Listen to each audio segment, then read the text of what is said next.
Welcome to lilies food channel. இன்றைக்கி நம்ம பார்க்க போகிறது சேமியா கேசரி.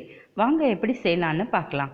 இதற்கு தேவையான பொருட்கள்: ஒரு பாக்கெட் சேமியா, 1 கப் சர்க்கரை, உலர்ந்த திராட்சை 50 கிராம்,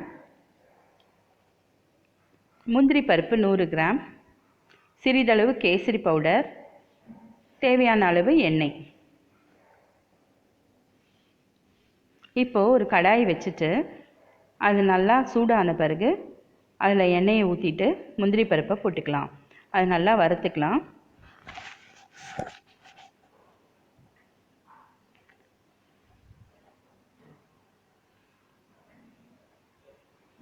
அடுத்தது உலர்ந்த திராட்சை அதில் போட்டுக்கலாம்.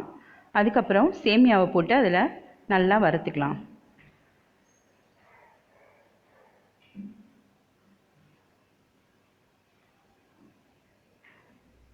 அடுத்தது கேசரி பவுடரையும் போட்டுக்கலாம்.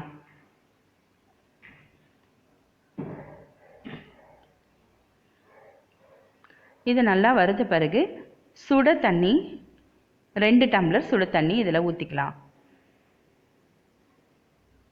நல்லா கலக்கி விடுங்க. இது நல்லா வெந்து சேமியா நல்லா வெந்ததுக்கப்புறம் இப்போ கைவிடாமல் கலக்கிட்டு இருக்கலாம். சுவைக்காக சிறிது ஏலக்காய் பவுடர் போடலாம்.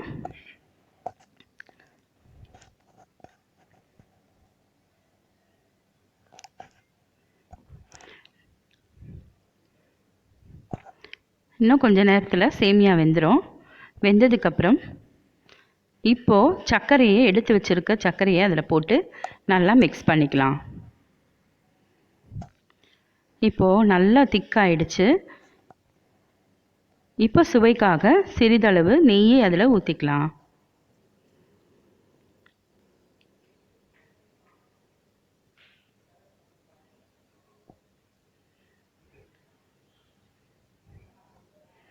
இப்போ சுவையான சேமியா கேசரி ரெடி ஆயிடுச்சு. நீங்களும் இது மாதிரி செஞ்சு பாருங்கள். எங்கள் சேனலை லைக் பண்ணுங்கள், ஷேர் பண்ணுங்கள், சப்ஸ்கிரைப் பண்ணுங்கள். பாய்.